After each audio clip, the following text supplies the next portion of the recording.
Sometimes I can't even trust myself. We went to a Trump rally disguised as what we thought were clearly satirical characters. You should be nervous standing next to me right now. I gotta be extra careful. I gotta look in the mirror every day when I wake up and make sure don't do nothing stupid. But what happened to us completely changed our perspective of Trump supporters. This was during the beginning of Trump's rise, when nobody was really taking him seriously, and all we were seeing were his insane sound bites on television and violent beatings at his rallies. So we went expecting the worst, but all of us were pretty surprised to see how loving and good intentioned these people were. Trump, we support his message. Wa alaikum assalam. Thank you very much, brother. Which made the whole thing all the more surreal, and when we went back to edit the footage, we stopped finding it funny. Look, if you voted for Trump or you're planning on it, please watch the rest of this video. We want to reach out to you. We gotta get that wall on the border, Right. For sure, on the border, not between us. Not between us. I like that. I like that. Look, Mexicans, they're not your enemies. The only reason they're coming here is because our free trade deals destroy their economy. And our failed drug war is responsible for a conflict that's killed more civilians than the wars in Iraq and Afghanistan combined. You would try to get the fuck out of there too, but they're not the reason you're struggling to pay the bills, and they're not the reason our country isn't great.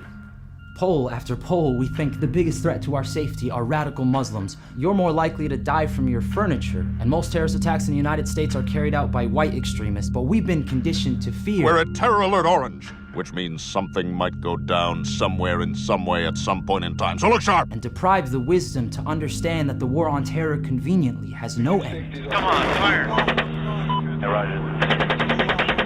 It's a cycle of death exploited by profiteers and is justifying the shredding of our constitutional rights. The president can now kill American citizens and lock them up indefinitely without a trial. We've been at war 90% of our history, and our military bases cover the globe. The big government you should fear is the one that needs to be fed with blood. If you support our troops, don't send them to war. And you know the history of African Americans in this country, and you don't really believe in this myth of makers and takers. I realized that I was wrong. Besides, most recipients of food stamps are white, and the biggest welfare queens by far are Walmart and McDonald's. If we don't raise the minimum wage, we can keep paying the salaries of their employees for them. And are the Chinese taking our jobs? Well, yes, but it's not China's fault that the corporations we've created and dedicated our lives to and subsidized and allowed to avoid paying taxes are leaving us for higher profits. They have no allegiance to America, and they're actively working to rob you of your voice in government. Politicians and the media, they don't fight for you anymore, and you have every right to be angry, but the Trump phenomenon has nothing to do with Trump. He's a reminder that we fall victim to age-old tactics time and again because we have historical amnesia. Make America great again. It resonates with so many of us because the vast majority of Americans are worse off than they were. Wages have declined. Inequality is worse than ever. The 400 richest people in this country have more wealth than 60% of Americans. And Donald Trump is one of those 400. I'm not using the lobbyists, I'm not using donors, I don't care. He doesn't need to be bought out by lobbyists to have the same interest as our real enemies, who hide safely behind the anonymity of the corporate state. They exhaust our resources, brainwash us, pollute our air, food, and water, gamble our life savings while sitting in skyscrapers, plotting complex ways to become richer at the expense of us. And they laugh. They laugh while we blame each other. The only institutions which provide context for our suffering are straddling an entire generation in $1 trillion of debt. We're punishing our children for trying to learn how to undo our negligence.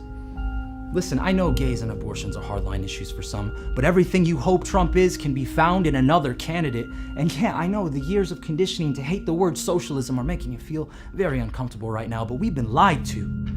Trickle-down Reaganomics, deregulation, neoliberalism, it's all bullshit. It ends in a bubble while opportunists like Trump walk away rich. He spent his career demeaning people and lying. He's a caricature of the worst aspects of America's collective ego, and he's fooling you. Your anger is legitimate, but it's misdirected. If we want to make America great, we can't do it by building a wall or by dropping bombs. We have to do it by caring about each other as much as we care about ourselves. That's when we'll be great. That's when we can be honest about solving our collective problems. I'll never forget sitting in the rally and looking at everybody and realizing these people are just like me. These are my neighbors. They have the same fears and the same desire for love and security. How did we get this far? How have we become so detached, so alienated from each other and from the truth? We need to start having a conversation. It's our duty, and we can't call each other fascists and racists and lefties. We have to talk as Americans. We all want the best for this country, right? We want the best for our children. Well, let's talk.